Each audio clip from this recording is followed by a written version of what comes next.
So what we got here is a failure of the wheels. I can't do this anymore. Failure of the wheel seal. Yeah, this is a Ram 3/4 ton truck. So in a nutshell, basically what you're gonna do, this is wet. I had these loose already, just kind of messing with it. In a nutshell, what's gonna happen is, you know, the whole axle just pulls right out, but you'll need to get at the nut behind here to effectively loosen the hubbies are free floating axles. So we got to take the wheel and tire off and the brakes and all that stuff and see how dirty it is. Oh, trying to make a joke. So that part's done. We're just gonna go ahead and lift. And keep in mind this is gear oil down here, so kind of like your sister, it smells a little funny down there.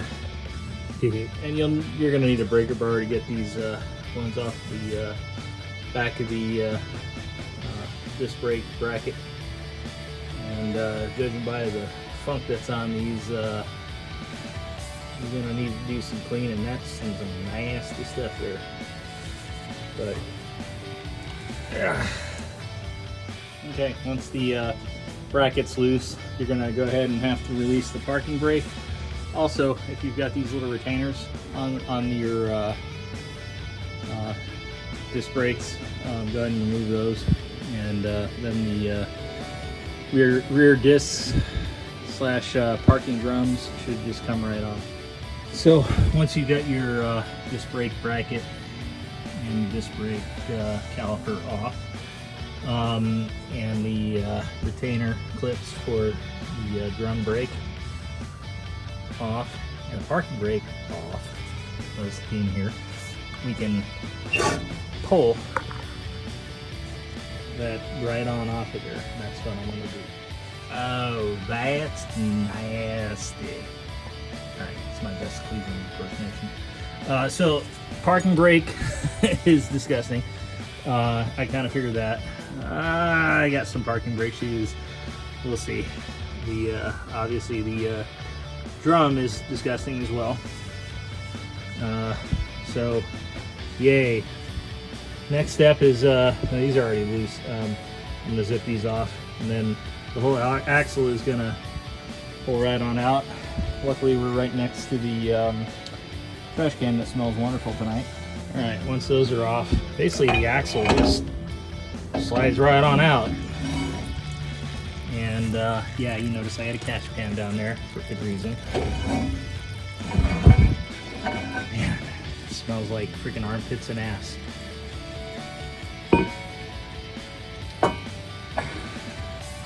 Yeah, I'm gonna find a better place for that. Not in the trash can. Yay, tools. So while this girl is drooling like some sloppy seconds here, we're gonna need to remove this retaining clip. Okay, that just comes right off. If you're forcing it, there's a problem. Next thing you're gonna need to do, you're gonna have to get some pliers, and that little square key is gonna have to come out. And you will need one of these if you don't already have one. You should always replace these. Okay, once you get your key out, you're gonna need one of these. It's probably a cheap Harbor Freight one. I don't remember where the hell I got this from. There's the part number. And basically, it shouldn't be incredibly tight. Yeah, I'm gonna have to get a wrench on that. But yeah, basically you're gonna wanna unscrew that. Just take this nut all the way out. Okay, with the nut removed, just give it a little shake, and you want to get your outer bearing out. Be careful that you don't just dump it in the dirt. You don't want to get these dirty if you can help it. Okay. I need my hand free. Maybe I have, yeah. Take the opportunity to check your bearing, roll it around, make sure you don't have any pits in it. This one's in great shape, all things being considered. Same thing when we take this out, check your races, make sure they're in good shape. If I didn't mention it, and I didn't, at this point, since we've got the outer bearing free, we should just be able to pull this whole assembly off. So in a nutshell, this is what this should look like. The hub and the bearings removed. The sealing surface is here. You'll want to check that. Make sure it's not gross. If it is, yeah, I'd use some really fine steel wool, polish that up if need be, but I try to avoid that if I can help it. You know, if you pulled this straight off, sometimes you catch these threads a little bit on the seal. That's the back side of it. Here's the seal. The inner part of the seal should not spin independently of the outer part. There's the inner bearing, by the way. Yeah, and she's dripping like the aftermath of a fun night. So yeah, it should just be one straight tug. So the next thing we want to do is get rid of that seal on the back side here. So what I've done is just place this on the or in the wheel here. Be careful of your tone ring. You don't want to mess that up if possible. Avoid that. And what I'm going to do is I'm going to use a brass hammer, and let's put this in here for comparison. I'm going to hit the inside of this bearing. Don't get the cage, and don't get the race, because you'll knock the race out. But just lightly tap, go around in a circle until that seal falls out. Shouldn't take much force to get that seal out. So again, this is what I'm using, a brass punch, and just going around on the inside here, and we're using a brass hammer, just a couple whacks, go to opposite sides, kind of like how you're tightening lug nuts kind of thing. And just after a few taps, this thing starts to pry away. And I could probably just get a screwdriver and get this out now, but yeah, once it's fully seated, you need something to get that unseated. And I think that's what I'm going to do now. I'm going to get either a chisel or a screwdriver and then just pry that up. And to make sure you try to not damage that bearing at all costs. Yeah, piece of cake once I've unseated it. This thing's prying right on out. There we go. And there's the inner bearing. We're going to check that inner bearing for damage. And no pits, flat spots, or anything. And this is the race, by the way. That's what I was saying. Don't use that brass punch on the outside part of that bearing. You don't want to unseat the race. I mean, it's not that big of a deal to reseat it, but yeah, avoid that if you can. And yeah, that bearing is in good shape. This truck's got like almost 180,000 miles on it, and no pits, no gouges, no flat spots, no discoloration. So yeah, just a stupid wheel seal. And I don't know if this is a Mopar part or what the deal is with this, but yeah, it failed. So the way these seals are, you shouldn't need any RTV or anything, but you could put just like a little coating up here on the metal all the way around. I mean, just like a thin coating if you really wanted to. Most importantly, make sure you have your bearing back in. And by the way, spin around a few times. You want to feel for any kind of rough spots or anything like that. This one's in great shape. Also, that's the thing about making sure you don't get these things dirty when you pull them out. So you don't want any grit getting in there. And for the most part, it'll pulverize the sand or whatever, but you just don't want that in there. So when you're getting ready to drive this seal, I put a little bit of gear oil on the outside here. I'm gonna have to clean this stuff up. I'm gonna do that after I got everything assembled. This is just nasty. I don't want to waste my brake cleaner on petting this here, but we'll have to take care of it when everything's put back together.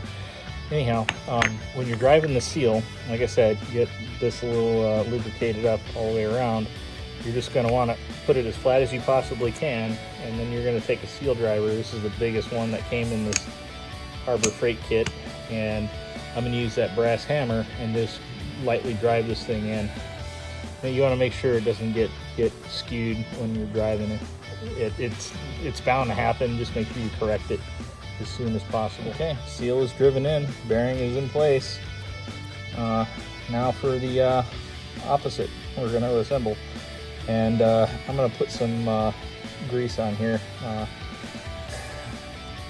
There is a specific oil bath type grease, which I don't have, so I'm going to use high temp wheel bearing grease and just ever so slightly lubricate this up.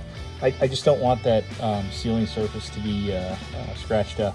That's all I'm trying to accomplish here. Okay, so we've got everything nice and properly lubed up, and what we're going to do is, I got to use both hands, we're going to put that hub straight over on that tube, and you're going to try to get this as best you can around that sealing surface. Okay, so what I ended up having to do is using the nut in the outer bearing to just kind of drive that in a little bit. Right now it's a little tight, so what you want to do when you're getting that seal in place is you know, the inner bearing will kind of guide things in place. You know, it is conically shaped and will ride up on the on that stub there until it gets to the point where it just feeds that bearing, or the seal on the sealing surface. And just, you know, turn it a little bit while you're doing that. Make sure you're not just like scuffing that thing up. What you'll need to do, these are kind of like old school wheel hub bearings, is generally speaking, I put a lot of force on them initially. What you want to do is use the tool to kind of, you know, tighten everything up and seat everything. Right now you're feeling quite a bit of drag here, and I'm going to tighten that thing up significantly, and then I'm going to back it off till it just gets loose, and then kind of tighten it up to finger tight, and then to the next appropriate notch to get the key in place. Okay, so that's backed out and it is loose right now, so I'm going to go as much as I can, my hand, finger tight, and then I'm going to spin it so this lines up here.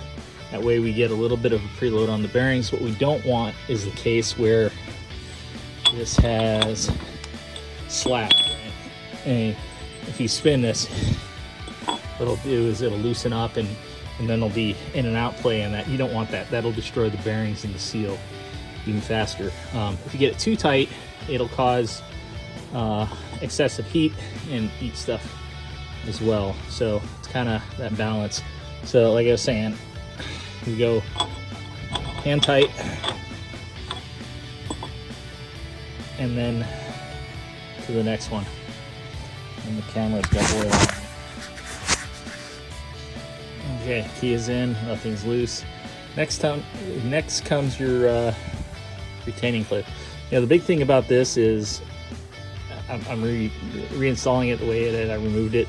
The loose end, so to speak, goes in, and then there's this end of it that has the hook, and that hook sits in here. All right. So it's hard to do this one-handed.